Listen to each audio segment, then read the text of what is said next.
খাবারটা এনেছি প্রায় 40 মিনিট হয়েছে। এখন তো খাবার ঠান্ডা হয়ে গেছে, গরম করে খেতে হবে।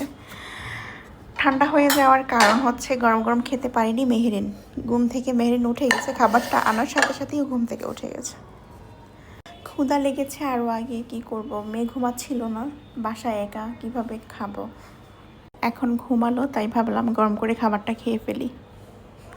কত তাড়াহুড়া করে গরম করতেছি, মেয়েকে একা বিছানায় রেখে তারপর খাবার গরম করতেছি। হয়ে গেছে গরম, হয়ে গেছে গরম।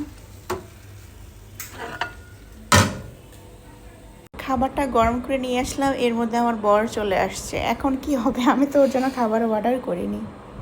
মেরিনো ঘুম থেকে জেগে গেছে, তাকে নিয়ে হাঁটতেছে। এখন কি হবে, আমি তো তোমার জন্য অর্ডার করিনি। সমস্যা না, একটাই খাওয়া যাবে। একটাই খাওয়া যাবে, আমি তো আমার জন্য অর্ডার করছি। এখন তুমি আমার থেকে খাবা? আচ্ছা খাও, ঠিক আছে। ঠিক আছে, তোমার কোলে যেহেতু বাবু, আমি তোমায় খাওয়া দিচ্ছি, খাবা? এটার নাম কি আমি জানি না, আমাদের গ্রামের বাসায় এটাকে বটবটি বলে। এটা হচ্ছে স্যালমন ফিশ, আমার খুব পছন্দের মাছ। এটা সিগারেটেরটা আমার খুব বেশি ভালো লাগে।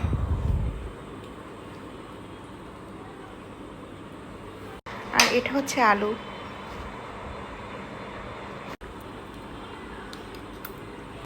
সে নাকি এখন আর খাবে না, বাকিটুকু আমি খেয়ে নিচ্ছি। সিক্রেটের এই স্যালমন ফিশটা আমার খুবই পছন্দ।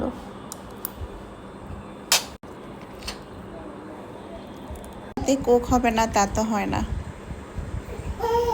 কি মা, খাবা তুমি?